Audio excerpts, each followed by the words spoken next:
네, 경주 에이펙 정상회의가 막을 내렸습니다.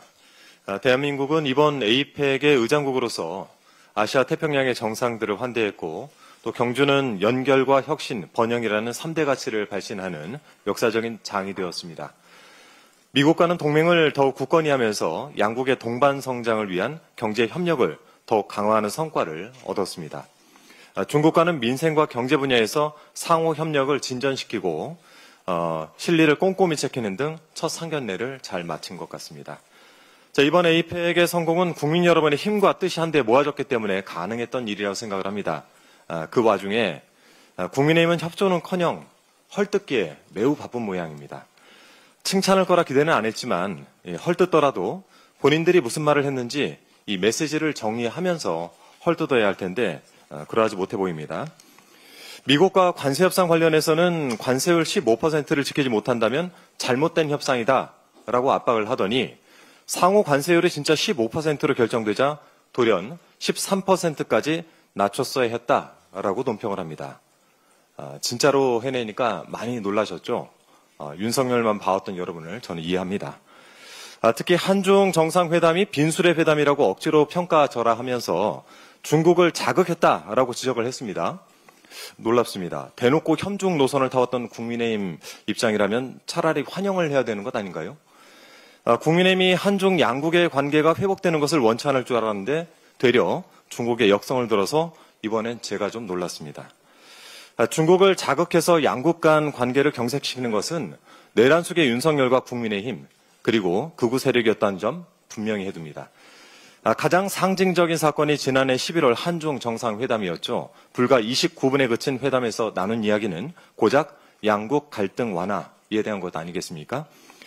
이번 회담을 계기로 이재명 정부가 양국 간 관계를 회복하기 위한 마중물을 충분히 부었는데 국민의힘은 온갖 민감한 사안들에 대한 당장의 성과가 없다라면서 찬물을 끼얹었습니다. 과연 국민의힘이 한중 정상회담에 대한 성과를 보탤 체계인가? 좀 잘 생각해 보시고 이번 기회에 노선 정리를 확실히 하시기 바랍니다.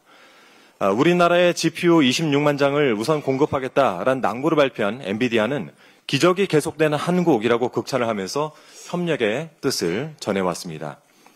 우리 국익을 최우선으로 하는 이재명 정부의 실용 외교가 더욱 빛을 발할 수 있도록 민주당도 힘껏 뒷받침하도록 하겠습니다. 지난 금요일 대장동 일당에 대한 1심 판결이 있었죠.